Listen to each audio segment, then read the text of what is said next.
Hey everybody, we're going to do a Skues Nymph pattern, the blue-winged olive. Here's the recipe.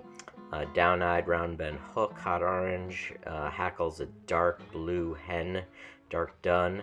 Also whisks are dark dun, and the body is cow hair. And since I've been doing a lot of these cut cliff patterns and cow hair, Devon red cow hair, plays a little bit of a role in many of his patterns. I have a bunch, and this is another pattern that has that, so let's give it a whirl. So this is a nymph hook with a round bend down eye, hot orange silk, and here's that cow hair, the red Devon. Looks like dried blood, as Skues says. Here's the darkest blue dun hen I have, and short. The hackle fibers here short, and here's a saddle from that blue hen, a blue dun hen, and a feather from there, and that we're going to use those as the whisks. And so I'm just waxing the silk, and we're going to start at the eye and wrap back 3 or 4 wraps. Skues outlines the methodology to do nymph patterns, and he'll then tie in the hen hackle. Again, short fibers here up near the eye. The side you're going to wrap, first onto the hook. In this case, the bottom there has a few more fibers removed. I don't know if you can sort of see that. And then you go about halfway down, remove the butt end of the stem, and then we're going to tie in the whisks. So I just get 3 or 4 here, and he wants these to be tied in short. And he says to, hold it down at an angle, and then as you wrap up, the torque should bring it up on top. And that was a little long for me, so I'm coming back. Now, it's short, but not too short. So, exactly what that means, I don't know, but I'm going with sort of like body length of the fly here.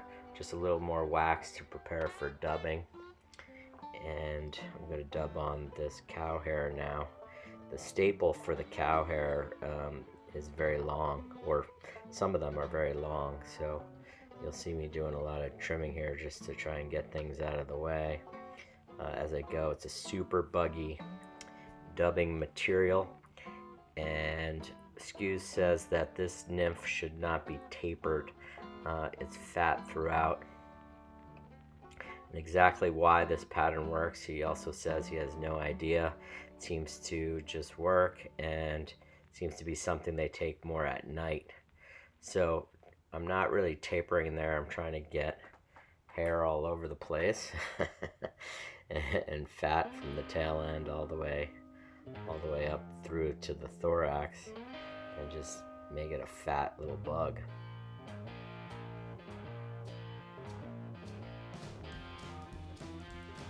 Long fibers there, just trying to trim them out, kind of get out of the way. There's some that are up here that are messing with the hackle. We don't want that to happen as I go to wrap, get caught up in there, so I'll cut that out of the way.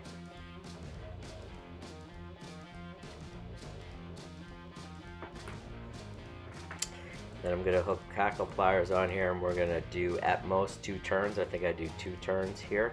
And you're going to wrap back towards the bend and towards the waiting silk. Touching turns, not overlapping. So there's 1, 2. And we'll give it 1 wrap to tie it off. And then we're going to wiggle our thread through those 2 wraps up to the eye of the hook. And then we can cut off the waist end, and I like to use a 1/2 inch tool just to help me push those back. And you're going to wrap from the eye back towards the hackle, push up against the hackle, and then do a back to front whip finish, 2 or 3 turn whip finish. And the friction there, pulling it through, broke the silk off for me. That's the fly. I'm going to do some cleaning up here. I'm going to add a little bit of head cement just because that the silk ripped off on me there, and just to make sure it's secure. To use it with wax thread and a good whip finish, you don't really need this, but just because that ripped out, I'm not sure what the security of that knot is there, so I'll put a little head cement to help it out. Here's what it looks like wet. You see that hair remains really buggy and spiky. Here's a little bit of a close-up, and that's all. Thank you. Take care. Bye.